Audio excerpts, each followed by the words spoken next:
It was another day in court for preservationists trying to save the Great Northern Grain Elevator. And it was another day where things didn't go the way they hoped. But as we hear from Channel 2's Dave McKinley, they're not throwing in the towel just yet.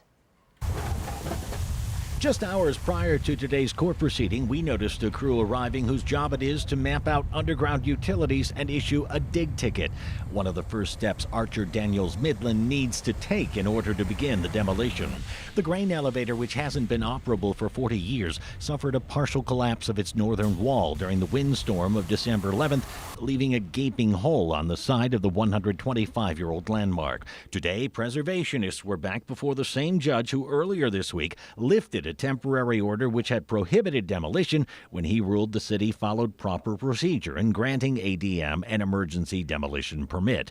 They basically asked him to issue another order, counter to his previous one, in order for a higher judge to hear their appeal, which could be on Monday. Because it's very possible that the demolition work could be done over the weekend, and it wouldn't take long to really take down the other walls, or at least start to take down the other walls.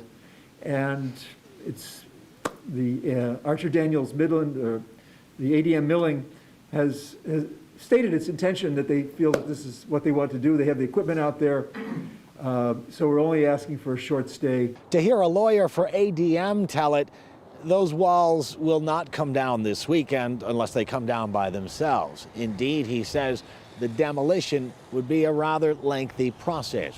In the end, the judge said he heard nothing to convince him to issue another stay of demolition, and preservationists will just have to trust that no wrecking ball will begin swinging here this weekend. If any damage is done, or substantial damage is done to the historic asset, there's nothing to appeal. Dave McKinley, Channel 2 News.